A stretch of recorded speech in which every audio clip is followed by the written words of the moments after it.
What's up, YouTube? Welcome to my first Tribes of Midgard video. Today, we're going to be talking about the 5 things that you need to know about Tribes of Midgard going into launch.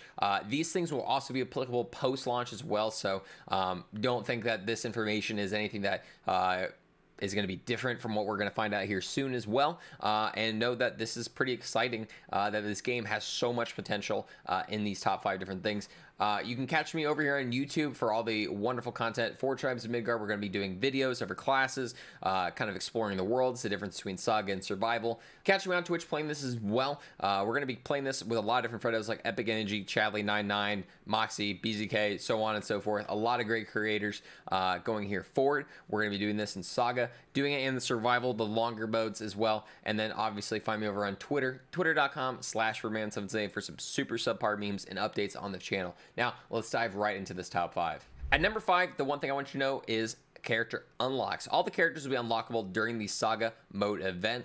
So there's going to be different things that you have to do in this mode specifically to unlock the character, whether it's like the Guardian, where you're going to kill 3 Jotun, which is the giants of the game. For Berserker, you have to kill like 25 enemies within 10 seconds. And then also the Hunter, where you're just like running around the world, finding different shrines and activating those. All the characters are going to have something different that you have to do, and the future updated characters will have the same exact thing. Now, I will also mention as though with these characters, they're going to have their own different synergies, the ways they work in the world. So pick and choose, try different things, and work with people to find that best combination that works best for you.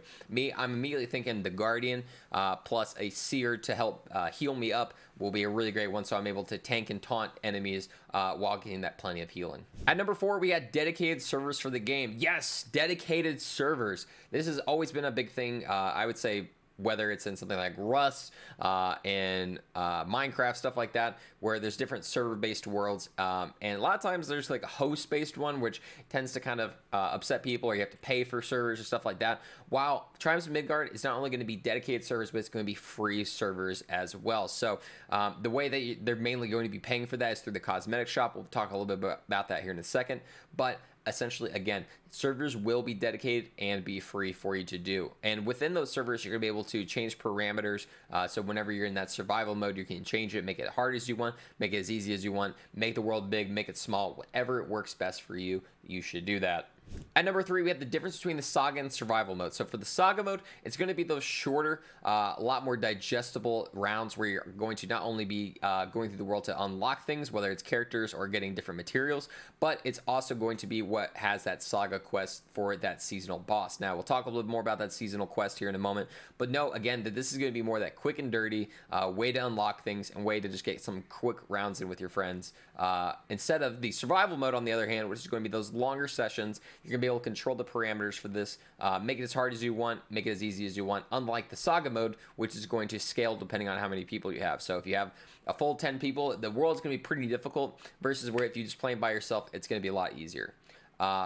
And again, for that survival mode, you're able to change those parameters. So if you want to make the world gigantic and you want to be able to have to constantly wander throughout the world, go for it. It absolutely work for you. Just know at the same time, the world will still continuously get more difficult over time.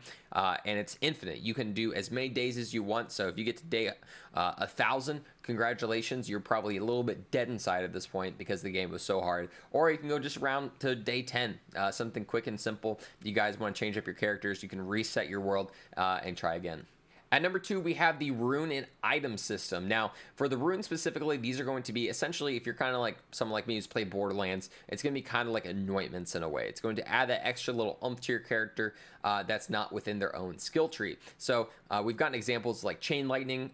We've gotten examples of being able to carry more items, different things like that. That's just going to help boost you up just a little bit more for your character. Now, in regards to the item system, this is going to be more based around your typical like defense heavy, offense heavy, but also in different elements that are going to be instituted in the game, such as fire, ice, electric, or shock, or lightning, however you want to say it, and then finally dart. Now, enemies are specifically going to have resistances to these, but also have weaknesses to them as well. So sometimes you'll notice like a boss might have like a yellow health bar. That means they're more likely going to be more susceptible to lightning damage versus like a dark person, like if you're trying to hit them with a fire attack, they might be able to resist that. And finally, at number 1, the biggest thing I want you to know is the Saga quest and the fact that these updates are for free. Now, the reason why all this stuff in the game for free, other than just buying the game, is for free is because of the fact that they have this cosmetic shop that will give you different cosmetics that essentially you're able to show off in game. They will add nothing other than looks to you, but these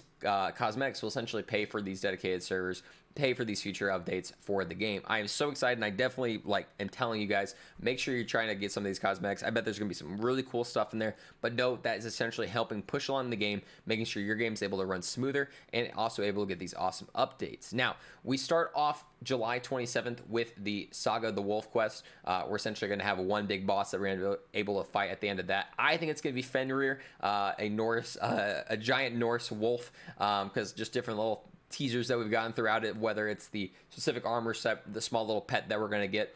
All this stuff is pretty much showing the fact that that's probably what it's going to be. But we're going to get an update in September, 2 months down the road. That will be a mid-season update. This will probably help smooth out some things, get some things patched, fixed like that. But also know they could possibly introduce another giant boss to fight, more questing, all this other stuff. Now, in November, we're going to get our Season 2. Now, we don't know what the name that's going to be yet, but the roadmap that they provided for us does show that they have support going all the way out to January of 2022. So just know that there is going to be a lot to do in this game. It has a lot of longevity, and they have already has all this planned out. So there has to be something great for us to constantly do in this game. Thanks for stopping on by this video. I'm super excited to be jumping in on Tribes of Midgard. If you're watching this video post July 27th, know that I'm more likely right now streaming over on Twitch, twitch.tv/birdman778. There's probably a bunch of other videos. There could be like that video, this video. I don't even know a video at this point, but I will be covering a lot of content for this game.